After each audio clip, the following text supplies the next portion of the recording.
Thank you, Mr. Chairman. I filed 7 amendments to the so-called Fiscal Responsibility Act. These amendments rightfully place the conservative policies we voted for in the Limit, Save, Grow Act into this current bill. Last month, House Republicans did our job while the Senate sat idly by and Joe Biden continued to do nothing. We did our job and we passed a bill.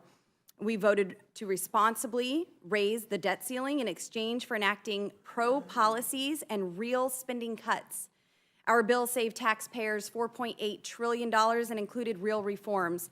This bill, unfortunately, gives Joe Biden a blank check to sink the American people and spend trillions of dollars without any caps.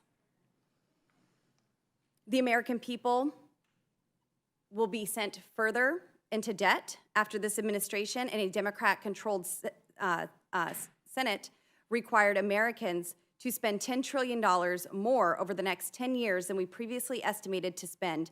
My Amendment 34 inserts Section 101 of the Limit, Save, Grow Act to set discretionary spending limits.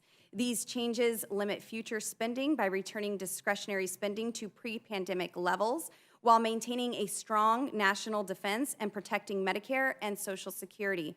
My Amendment 35 strikes Sections 231, 322, and 323 and inserts a Lower Energy Costs Act to increase domestic energy production and exportation, reduce regulatory burdens, and reform permitting across all sectors of the economy to result in $3.4 billion in savings. We should make important reforms to NEPA for the first time since 1982, and I'm glad this bill attempts to do that. However, it does not go far enough. As currently written, the bill only includes minimal changes to the current permitting process. This bill still allows for unnecessary litigation that actually holds up these projects to proceed. These provisions also disproportionately benefit renewable energy, which is very unreliable. H.R. 1 includes the permitting reform America needs in addition to reducing gas prices by providing certainty for responsible energy production and preventing baseless litigation.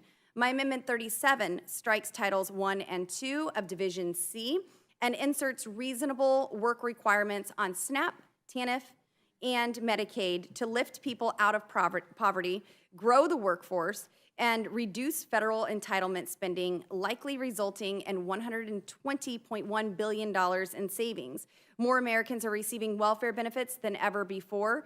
During COVID, Congress expanded welfare, and this administration campaigned on going even further by creating new entitlement programs.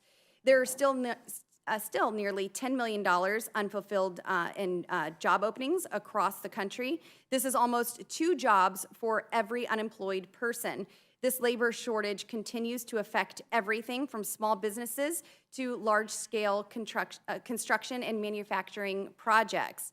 And I don't see a clock. Do I have a time limit here? Yeah. Okay, I don't see a clock. No. No? Okay. I was going to skip ahead. There's a vote on the floor now.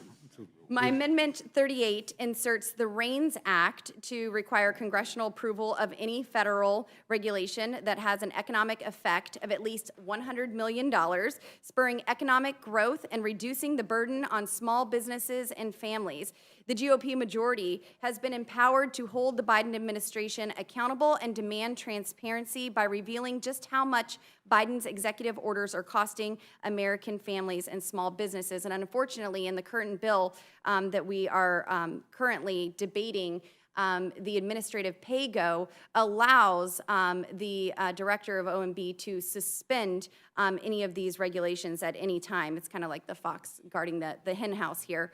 It is far past time to take our Article 1 authority back from the executive branch and stop spending money we don't have.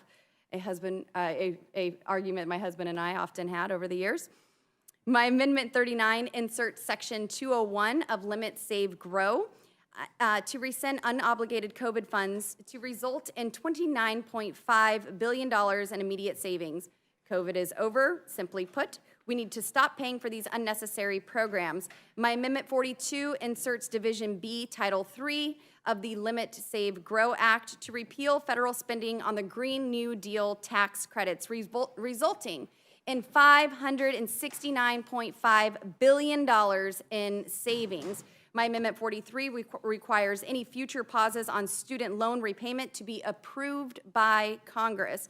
This ensures the executive branch can never again abuse their authority. All of my amendments strengthen this bill to make good on the promises we made to the American people, and I urge the committee to make my amendments in order, and I thank you so much for your time. Thank you. Are there any questions on the Democratic side?